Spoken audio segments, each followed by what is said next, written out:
Bien-aimés dans le Christ, que la grâce de Jésus-Christ notre Seigneur, l'amour de Dieu le Père et la puissance du Saint-Esprit descendent maintenant sur nous pour nous aider à méditer cette parole afin qu'elle puisse porter du fruit dans notre vie pour la plus grande gloire de Dieu et le salut de nos âmes. En ce deuxième dimanche de Pâques, j'aimerais méditer avec vous l'Évangile de Jésus-Christ selon Saint Jean, au chapitre 20, du verset 19 au verset 31.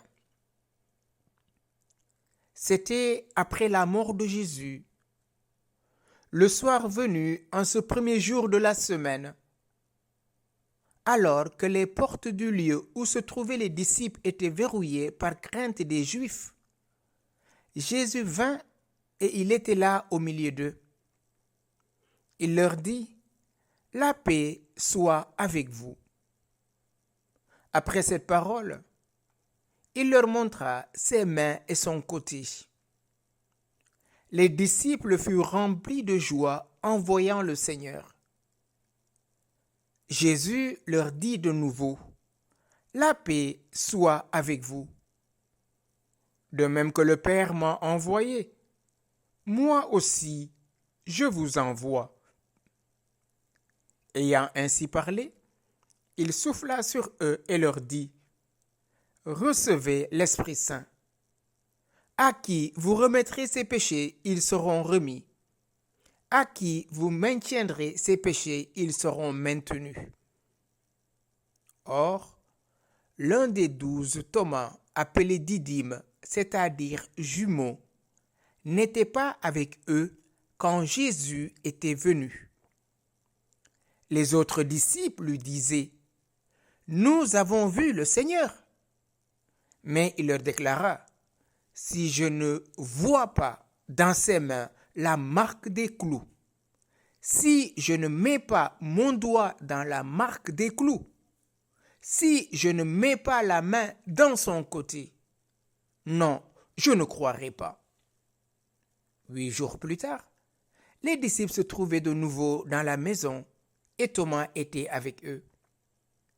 Jésus vient alors que les portes étaient verrouillées et il était là au milieu d'eux.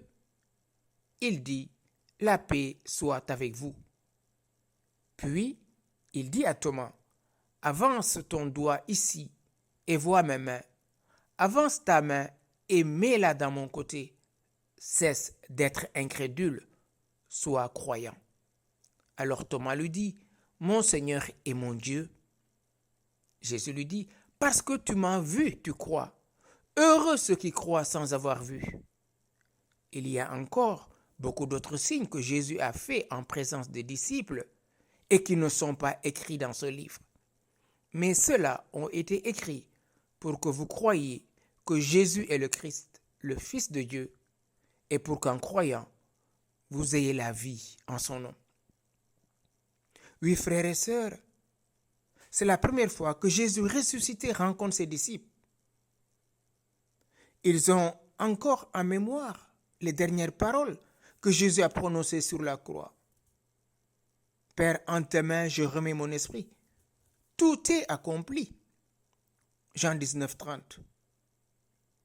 Tout est accompli, c'est-à-dire le projet de Dieu est parvenu à son achèvement. Et maintenant, on est dans une nouvelle création. C'est pour cela, Jean nous dit, le premier jour, en ce premier jour de la semaine, on rentre dans une nouvelle semaine, dans une nouvelle vie, la vie de ressuscité. Or, les disciples sont verrouillés. Ils ont peur des Juifs.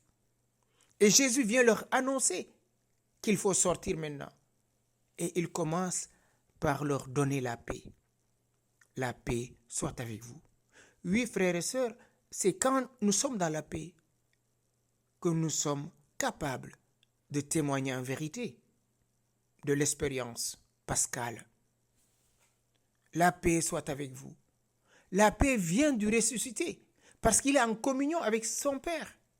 Et c'est réellement cette paix qui s'accomplit car sur la croix, Jésus a payé la dette. Jésus a accompli la volonté du Père, c'est-à-dire la réconciliation avec Dieu et avec le prochain. Jésus est le prince de la paix.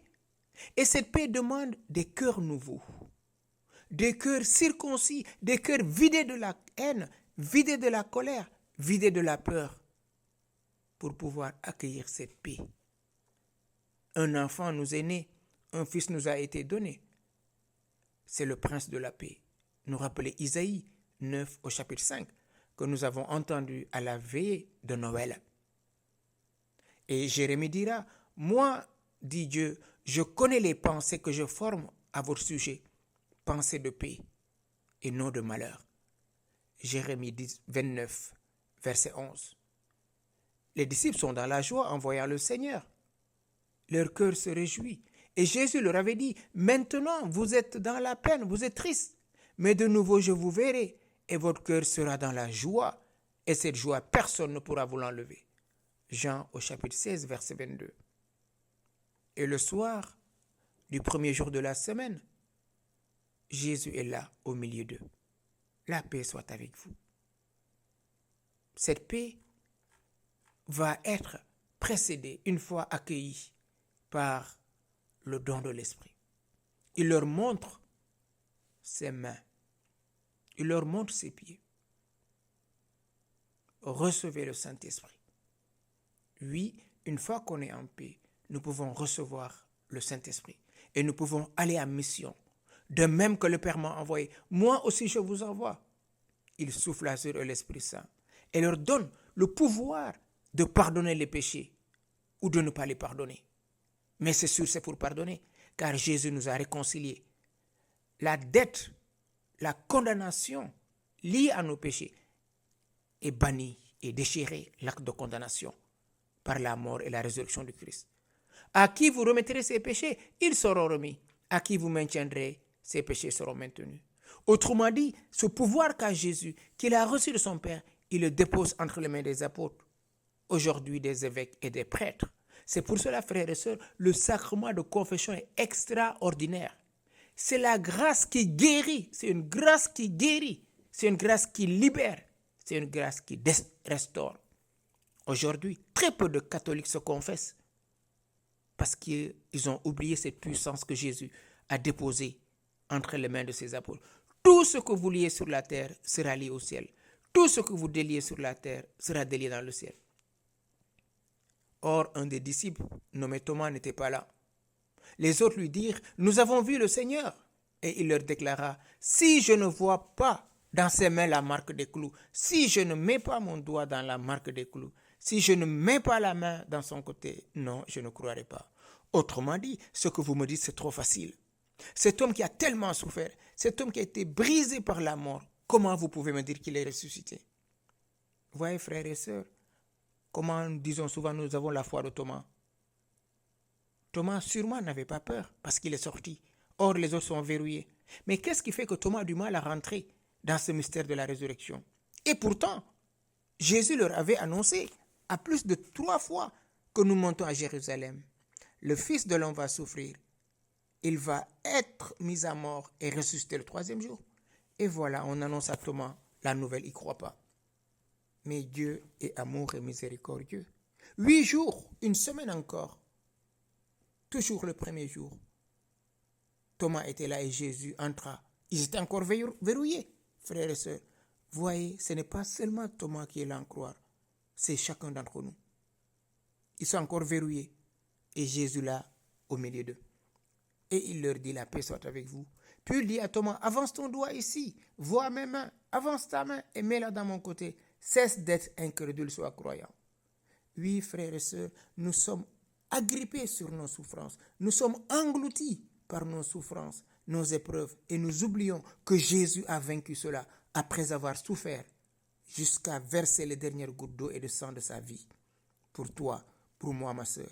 S'il te plaît, ma sœur, mon frère, redresse la tête. Contemple la croix.